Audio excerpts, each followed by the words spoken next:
Hello my dear students. तो इस video में हम करने वाले हैं चैप्टर 10 का चैप्टर रिवीजन। आई होप आपने चैप्टर 4, 5 और 9 का देखा होगा।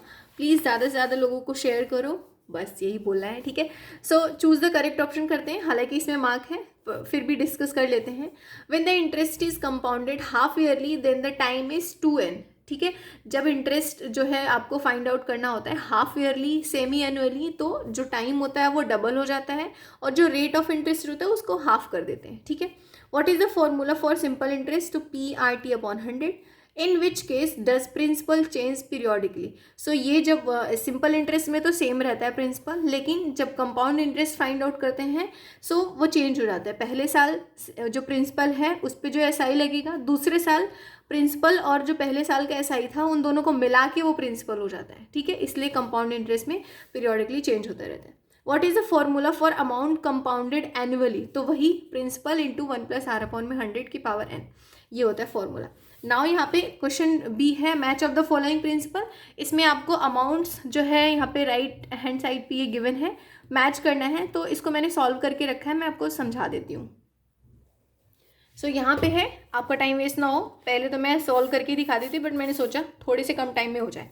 प्रिंसिपल 4000 है, रेट 8 है, तो बेसिकली जैसे फॉर्मूला लगता है ये वाला फॉर्मूला लगा के बिल्कुल वैसे ही मैंने एग्जैक्ट कर दिया है। सो 4000 इंटू 108 प्लस 100 इंटू 108, इसको सॉल्व करोगे तो ये आएगा। सो मतलब ए का ई हो जाएगा। इसी तरीके से बी है, 8000 प्रिंसिपल हो गया है, बाकी टाइम और रेट सेम है, तो यहाँ पे इसका जो ऑप्शन होगा आंसर जो ये होगा ए ऑप्शन होगा, इसमें मैच होगा, ठीक है। सी में 12000 हो गया है, बाकी सब चीज़ें सेम है, तो डी हो जाएगा और जो अमाउंट आएगा वो ये हो जाएगा। इसी तरीके से डी है, उसका जो ऑप्शन होगा बी होगा मैच करने के लिए, और ई का सी होगा। तो ये कैलकुलेटिव है, इसमें ऐसा कुछ समझाने वाली बात नहीं है, सिर्फ और सिर्फ इस फॉर्मूले का यूज़ करना है एंड दैट्स इट, ये सॉल्व हो जाएंगे। क्वेश्चन नंबर सी है, यहाँ पे फिल इन द ब्लैंक्स। यहाँ पे बोला है dash is the interest calculated on the same principal throughout the year. तो ये होता है S I. When the principal changes every year since interest is calculated on the total amount that is principal plus interest, जो मैंने यहाँ पे आपको बताया क्वेश्चन नंबर 3 में ऑब्जेक्टिव वाले में। सो ये होता है C I. If interest is compounded half yearly then the rate of interest is given by, rate of interest क्या होता है, हाफ हो जाता है r/2, ठीक है, और परसेंट पर हाफ ईयर, टाइम जो है 2n हो जाता है, ठीक है। Formula for the amount using compound interest, तो इसका फॉर्मूला सिंपल सा वही होता है, ये amount equals to principal into 1 + r upon में 100 की पावर n, यही होता है, ठीक है। डिप्रिसिएटेड वैल्यू फॉर द जो भी आपको दिया होता है, डिप्रिसिएटेड मतलब होता है यही वाला फॉर्मूला रहेगा, बस यहाँ पे सब्ट्रैक्शन हो जाए, तो डी इक्वल्स टू होता है प्रिंसिपल 1 - r अपॉन में 100 की power n, right. I hope आपको क्लियर होगा। Now question number D, state the whether true और false statement. Rate is half, the principal is compounded half yearly, so yes, तो ये true हो जाएगा जब रेट उसको आधा कर दोगे तो। For the first year interest remains the same for the both S I and C I. First year के लिए तो सेम ही होता है, ठीक है, चाहे सी आई हो चाहे एस आई हो, तो इसलिए ट्रू हो जाएगा। Amount obtain from C I is less than obtain from the S I. So ऐसा नहीं है सी आई में कम होता है एस आई में ज़्यादा होता है, डिपेंड करता है कि वो प्रिंसिपल कितना है, रेट ऑफ इंटरेस्ट कितना है, तो ये फॉल्स हो जाएगा। The growth of the bacteria can be calculated using compound interest from the formula the growth of bacteria can be calculated using C I formula if the rate growth is known. Yes, ऐसे ही find out कर सकते हैं, क्योंकि bacteria भी जो होता है वो सी आई की तरह ही बढ़ता है, so that is true. Now question number ई है, सी आई हमें फाइंड आउट करना है। यहाँ पे क्वेश्चन नंबर ए में देखो प्रिंसिपल गिवन है, टाइम गिवन है, रेट ऑफ इंटरेस्ट गिवन है, तो सिंपली 2 5 = 10, इसका 10% 100 हो जाएगा। फिर भी मैंने यहाँ पे कैलकुलेशन किया है फर्स्ट क्वेश्चन का, PRT अपॉन में 100 करके कैलकुलेट करोगे तो 100 रुपीज़ जो है रेट ऑफ इंटरेस्ट हो जाएगा, ठीक है। क्वेश्चन नंबर 2 है, जहाँ पे आपको क्या गिवन है, एस आई गिवन है, प्रिंसिपल बताना है। तो सिंपल एस आई जब गिवन होता है तो एस आई इक्वल्स टू मैंने 200 लिख दिया, और ये सिंपल इन दोनों का क्रॉस मल्टीप्लाई करोगे ये यहाँ पे आ जाएगा। पी की वैल्यू इसको डिवाइड कर देगा 8 × 4, जब डिवाइड करोगे तो 625 रुपीज़ उसका प्रिंसिपल आ जाएगा, ठीक है। क्वेश्चन नंबर 3 है, एस आई गिवन है, प्रिंसिपल गिवन है, टाइम बताना है, तो बस वैसे ही जैसे वो दोनों क्वेश्चन किए। सो यहाँ पे PRT upon 100 equals to SI, cross multiply कर लो। टाइम निकालने के लिए PR जो है इनको डिवाइड कर देगा। सो यहाँ पे डिवाइड करोगे तो 5 ईयर आ जाएगा। मैंने कर रखा है इसलिए ज़्यादा मैं कैलकुलेशन पे नहीं जा रही, सो दैट आपको कम टाइम में सॉल्व हो जाए। क्वेश्चन नंबर 4 है, यहाँ पे प्रिंसिपल गिवन है, टाइम गिवन है, रेट ऑफ इंटरेस्ट गिवन है। तो ऑब्वियस सी बात है, सबसे आसान है, जैसे फर्स्ट क्वेश्चन था 3500 इसका जो है SI आ जाएगा। सो नाउ अब स्टार्ट करते हैं ये कैलकुलेटिव वाले। इसको भी मैंने सॉल्व कर रखे हैं, बट मैं आपको सही से समझाती हूँ कि करना कैसे है। ठीक है, फर्स्ट क्वेश्चन रीड करो। A certain sum of money becomes 20,000 in 2 years, becomes 22,250 in 5 years at the same rate of interest। कह रहे हैं कि 2 साल में किसी रेट ऑफ इंटरेस्ट पे इतना हो गया और उसी रेट ऑफ इंटरेस्ट पे इतना हो गया 5 साल में। ठीक है, find the rate of interest and total amounts in 7 years. पूरा अमाउंट बताना है 7 ईयर्स में और रेट ऑफ इंटरेस्ट बताना है। सो सिंपली देखो कैसे करना है। अमाउंट्स कितना हो रहा है 20,000 इन 2 ईयर्स में। अमाउंट 5 ईयर्स में कितना हो रहा है 22,250 5 सालों में हो रहा है। डिफरेंस क्या है अमाउंट्स में, इनके बीच में और इनके बीच में 3 ईयर्स का डिफरेंस है। ठीक है, मतलब 3 सालों में इसका डिफरेंस आया। अगर 3 ईयर्स में 2,250 का डिफरेंस आया तो 1 ईयर में कितना आएगा 750। तो दैट मीन्स 3 साल में अगर रेट ऑफ इंटरेस्ट, ठीक है सॉरी इंटरेस्ट जो है टोटल ये आया है, रेट तो हमें बताना है। अगर हमने 3 सालों में इतना इंटरेस्ट कमाया है तो 1 साल में कितना हो जाएगा 750। ठीक है, तो अब प्रिंसिपल कैसे पता करेंगे, क्योंकि अब 2 सालों में इतना हुआ था तो प्रिंसिपल बताने के लिए हम इसका मल्टीप्लाई कर देंगे 2 से। ठीक है, जो आएगा इसमें से सब्ट्रैक्ट कर देंगे तो हमें प्रिंसिपल पता चल जाएगा। क्योंकि ध्यान दो, कुछ अमाउंट रहा, कुछ प्रिंसिपल रहा होगा, उस पे रेट ऑफ इंटरेस्ट लगाने के बाद 2 सालों में इतना हुआ है। तो इतना अगर हुआ है तो इसमें से हम 2 का मल्टीप्लाई करेंगे 1 साल के इंटरेस्ट में तो पता चल जाएगा, तो वो हो जाएगा 1500। ठीक है, 1500 अगर हम इसमें सब्ट्रैक्ट करेंगे तो हमें प्रिंसिपल क्या मिला 18,500 रुपीज़। अब 18,500 रुपीज़ अगर हमें पता चल गया तो अब सिंपल है, हम रेट ऑफ इंटरेस्ट निकाल सकते हैं। कैसे, देखो SI 750 है, टाइम 1 ईयर है। SI निकालने के लिए PRT upon 100, 750 equals to 18,500 into rate into 1, इस यहाँ पे नीचे 100। सो यहाँ पे डिवाइड कर दो 0 rate of interest equals to 750 upon में 185, आंसर आ जाएगा 405। तो ये तो रेट ऑफ इंटरेस्ट हो गया। अब इन्होंने पूछा है कि टोटल अमाउंट इन 7 ईयर्स, तो टोटल लिखो, total amount in 7 years equals to amount in 5 years. कितना हुआ था 5 सालों में, amount in 5 years plus 750 into 2। क्यों, क्योंकि 5 सालों में जब इतना हुआ है तो 2 साल का और जोड़ दो इसी में, और 2 साल का निकालने के लिए 750 तो 1 साल का आया ही है ना यहाँ पे। अब इसी में 2 का मल्टीप्लाई करोगे तो 1500, तो बस। तो यहाँ पे अमाउंट इन 5 ईयर्स कितना होता है 22,250 प्लस 1500, आंसर आ जाएगा 23, ये हो जाएगा 7 और यहाँ पे 23,750 रुपीज़। ठीक है, आंसर पीछे 744 दिया है बट यही होगा, राइट। सो आई होप आपको ये फर्स्ट क्वेश्चन क्लियर हुआ होगा। मूव करते हैं सेकंड क्वेश्चन पे, जो कि है यहाँ पे, Mohan borrowed a total amount that is 25,000 from his 2 friends Rohan and Shalini with rate of interest 12%, 8%.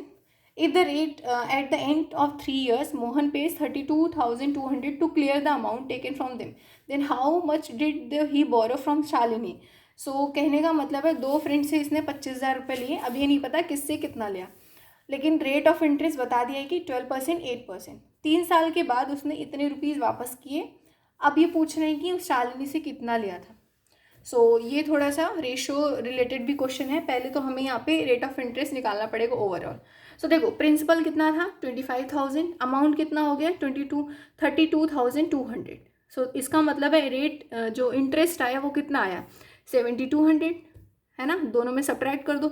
SI निकालने के लिए अमाउंट में से प्रिंसिपल को सब्ट्रैक्ट करोगे तो 3 सालों में इतना आया, 1 सालों में कितना हुआ होगा 2400। अब जब 1 साल में हमें पता चल गया रेट जो है, सो अब इसका रेट ऑफ इंटरेस्ट निकाल लेते हैं। निकालने के लिए SI जो कि 2400 है, प्रिंसिपल कितना है 25,000। सो यहाँ पे कर दो मल्टीप्लाई, यही फॉर्मूला है ना रेट निकालने का। सो हमें ओवरऑल 9.6% रेट पता चल गई। अब ओवरऑल रेट जो है इतनी है। अब इन्होंने कुछ रेट बताई भी है जिसपे उन्होंने रोहन और शालिनी से लिया है। तो हम क्या करेंगे, इसको सब्ट्रैक्ट करेंगे, मतलब कि बेसिकली हमें रेशियो निकालना है। 9.6 में से 8 को सब्ट्रैक्ट करेंगे 1.6 आएगा। इसी तरीके से 12 में से 9.6 को सब्ट्रैक्ट करेंगे तो यहाँ पे 2.4 आएगा। सो इन दोनों का हमें पार्ट्स निकालना है क्योंकि ये रेशियो रिलेटेड क्वेश्चन है। सो हम सब्ट्रैक्ट करने के बाद इसका 2 पार्ट्स हो गया, 8 2 16 और 8 3 24। हम यहाँ पे पॉइंट में गिवन है, बट अपने ईजी वे के लिए हम इस पॉइंट को इग्नोर करते हुए टोटल पार्ट्स निकालेंगे। तो 2 पार्ट्स जो है यहाँ पे, 3 पार्ट्स, दोनों मिलके 5 पार्ट्स हो गए। ये 5 पार्ट्स इक्वल्स टू है कि इसके 25,000 के। ठीक है, एक पार्ट निकालने के लिए 25,000 को 5 से डिवाइड करेंगे तो 5,000 रुपीज़ आ जाएगा। ठीक है, 5,000 रुपीज़ इसका मतलब है एक पार्ट की वैल्यू है। एक पार्ट की वैल्यू 5,000 रुपीज़ है। सो कितना जो है 2 पार्ट किसके पास आया था, शालिनी के पास आया था। 25 का 2 पार्ट जो है शालिनी के पास आया, इसका मतलब 10,000 रुपये उसने शालिनी से लिए थे। और 15,000 जो है 3 5 से 15 किससे लिए थे, जो है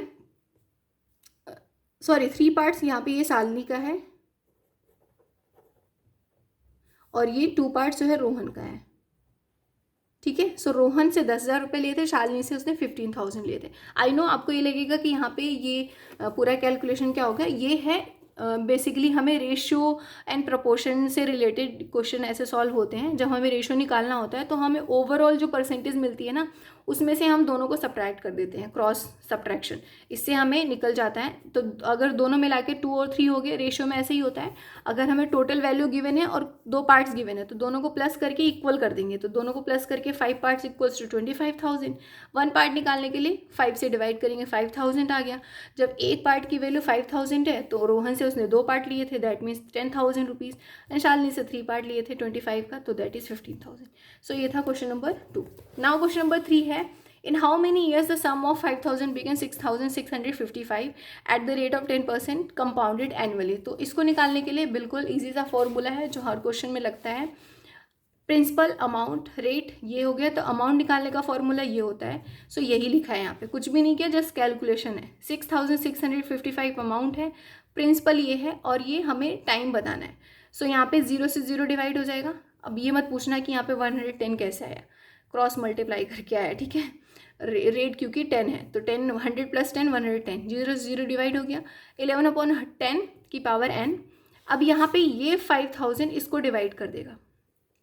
ठीक है, अमाउंट अपॉन में प्रिंसिपल इक्वल्स टू दिस। इनको मैंने 5 से डिवाइड किया, 1000 आए नीचे, यहाँ पे 31 आया। जब भी टाइम निकालने का क्वेश्चन आए तो ऐसे ही करना है आपको। पहले इसको हमें शॉर्ट आउट कर लेना है कि इसका सिंपलेस्ट फॉर्म क्या आ रहा है। ठीक है, तो यहाँ पे अगर आप इसको करोगे तो 31 आएगा, दैट इज़ क्यूब रूट। इसका क्यूब रूट क्या है, 11 है। 11 का क्यूब होता है ये। सो 11/10 की पावर 3 करोगे, सो ये आपको दोनों मिलेंगे, 13 31 और ये 1000। और यहाँ पे 11/10 आया है तो यहीं से डायरेक्टली पता चल जाएगा। तो n की वैल्यू 3 ईयर्स है, 3 सालों में 5,000 का इतना हुआ है। ठीक है, नाउ क्वेश्चन नंबर 4 है, Sania deposit 30,000 in a bank, 12% compounded semi annually. तो आ गया semi annually. Find the interest she got at the end 30 months. So 30 months के बाद कितने मिलेंगे। तो देखो, जब प्रिंसिपल इतना है, रेट 12% है, अब यहाँ पे half yearly compounded and semi annually हो रहा है, तो रेट जो है इसका हाफ हो जाएगा। टाइम 30 मंथ है तो इसका डबल हो जाएगा, 60 मंथ, जो कि बराबर होता है 5 ईयर्स के। 60 को 12 से डिवाइड करोगे तो 5 ईयर आएगा। ठीक है, अब यहाँ पे वही मैंने सब कैलकुलेशन जो फॉर्मूला लगता है वही लगाया है, ये वाला फॉर्मूला। ठीक है, सो यहाँ पे 30,000 इंटू 106 5 टाइम्स और नीचे 5 टाइम्स 100 डिवाइड, कैलकुलेशन अपने आप कर लेना, 0 से 0 डिवाइड हो जाएगा। इन सब का मल्टीप्लाई करके और इसका करके जो आएगा उसको इससे डिवाइड करना, आपको ये मिल जाएगा। ठीक है, उसने क्या पूछा था आंसर में कि उसको कितना टोटल इंटरेस्ट मिलेगा, so that will be the interest. ठीक है, नाउ क्वेश्चन नंबर 5 है, the price of TV 30,500 in a year 2018, 2018 में इतनी थी। It's depreciated at the rate 8%, 8% की रेट से वो कम हो रही है।